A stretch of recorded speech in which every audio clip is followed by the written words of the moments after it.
సేజ్లో ఉన్న Essentia advanced sciences private limited ఫ్యాక్టరీలో reactor blast అవటం వల్ల భారీ అగ్ని ప్రమాదం జరిగింది.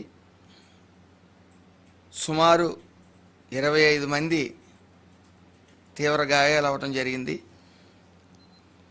పవన్ సాయి హాస్పిటల్స్లో, ప్రైవేట్ హాస్పిటల్లో సుమారు 13 మంది, అలాగే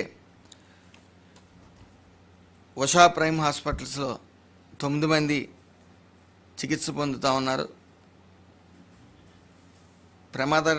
ప్రమాదం జరిగిన స్థలంలో సుమారు ఈ ఫ్యాక్టరీలో సుమారు 3 చనిపోయారు. భారీగా పొగ రావటం వల్ల ఇంకా ఎంతమంది ఉంటారనేది క్లియర్గా తెలీదు. అక్కడికి ఆల్రెడీ జిల్లా కలెక్టర్ గారు అలాగే ఎస్పీ గారు పరిస్థితిని సమీక్షించి ఎప్పటికప్పుడు తగు చర్యలు తీసుకుంటా ఉన్నారు. ఏదేమైనప్పటికీ పూర్తిగా ఎంతమంది చనిపోయారనేది ఇంకా తెలియాల్సి ఉంది. ఏదైతే పవన్ సాయి హాస్పిటల్ ఉందో 13 మందిలో ఒక అతను చాలా ప్రమాదకరమైన పరిస్థితిలో కొన ఊపిరితో కొట్టుమిట్టాడుతూ ఉన్నారు. అలాగే 3 చనిపోవడం కూడా జరిగింది. వెంటనే కలెక్టర్ గారు కూడా అక్కడ ఏదైతే చనిపోయిన బాధిత కుటుంబాలు ఉన్నాయో వాళ్ళందరి దగ్గరికి చేరుకోవడం జరిగింది. వాళ్ళందరినీ ఎక్స్గ్రేషియా అనేది కూడా మాట్లాడటం, సదరు కంపెనీతో మాట్లాడటం జరుగుతూ ఉంది. ఏదేమైనప్పటికీ ఇంకా కొద్ది సమయం పట్టొచ్చు పూర్తిగా ఎంతమంది చనిపోయారని తెలియటానికి. ఏదేమైనప్పటికీ ఎప్పటికప్పుడు అధికారులు సమీక్షిస్తున్నప్పటికీ అక్కడ దట్టమైన పొగ ఉండటం వల్ల ఏ విషయం పూర్తిగా క్లారిటీ రాలేదు. Okay, thank you. ఇంకా అదే రియాక్టర్ బ్లాస్ట్ అవటం వల్ల అగ్ని ప్రమాదం జరిగిందన్నారు, కానీ ఇంకా అధికారులు లోపలికి వెళ్ళే పరిస్థితి లేదు. అది అక్కడ మరి సేఫ్టీ మెజర్స్ తీసుకున్నారా, అది నెగ్లిజెన్సీ వల్ల వచ్చిందా అనేది కూడా తెలీదు. ఏదైతే కార్మిక శాఖకు సంబంధించిన ఇంచుమించు యంత్రాంగం అంతా కూడా అక్కడికి వెళ్ళి ఆ పరిస్థితి సమీక్షించడం జరుగుతూ ఉంది.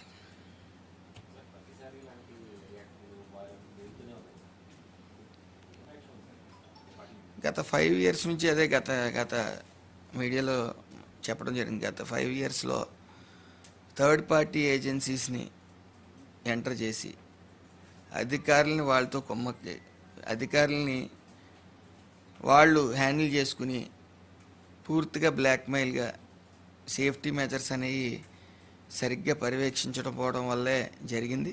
పూర్తిగా ఏదైతే కార్మిక శాఖ ఉందో కార్మిక శాఖ గత 5 ఏళ్లలో పూర్తిగా నెగ్లిజెన్స్కి గురైందని మాత్రం చెప్పగలను.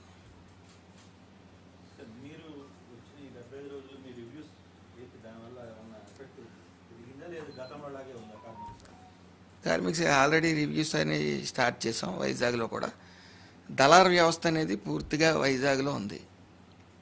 దళార్ వ్యవస్థ ఇంచుమించు మొన్న జరిగిన ఎలక్షన్స్లో కూడా ఫండింగ్ అనేది డిమాండ్ చేసి తీసుకోవడం కూడా జరిగింది. ఏదేమైనప్పటికీ కొన్ని 2-3 రాజకీయ ప్రతినిధులు అక్కడ చేరి అధికారుల్ని అవినీతి చేసే విధంగా ఎదరగింటారు తప్ప ఈ కార్మిక శాఖని, అలాగే ప్రతి వ్యవస్థని కార్మిక శాఖలో ఈఎస్ఐ హాస్పిటల్స్ కానీ సుమారు ఈఎస్ఐ హాస్పిటల్స్లో 450 కోట్లు వస్తే సెంట్రల్ గవర్నమెంట్ నుంచి 150 కోట్లే వాడుకోవటం, మిగతాది నిరుపయోగంగా వదిలేయటం.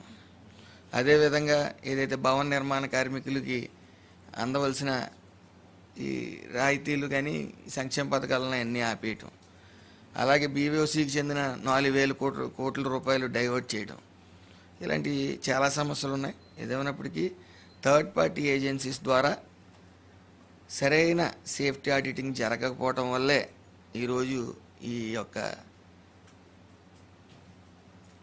ప్రమాదాలకు కారణం అని మనం చెప్పుకోవచ్చు. ఏమండి అక్కడ కలెక్టర్ గారు చేరుకోవడం జరిగింది, అధికారులు చేరుకోవడం జరిగింది. ఈ పొగల్ని అదుపులోకి పెట్టి కానీ లోపలికి వెళ్ళటానికి లేదు. దట్టమైన పొగలు రావటం వల్ల అసలు అక్కడికి ఏం జరుగుతుంది అనేది కూడా ఏం జరిగింది అనేది కూడా క్లారిటీ లేదు. సుమారు ఇంకొక గంట పట్టుతుందని చెప్పేసి కలెక్టర్ గారు వివరించడం జరిగింది. Okay, thank you.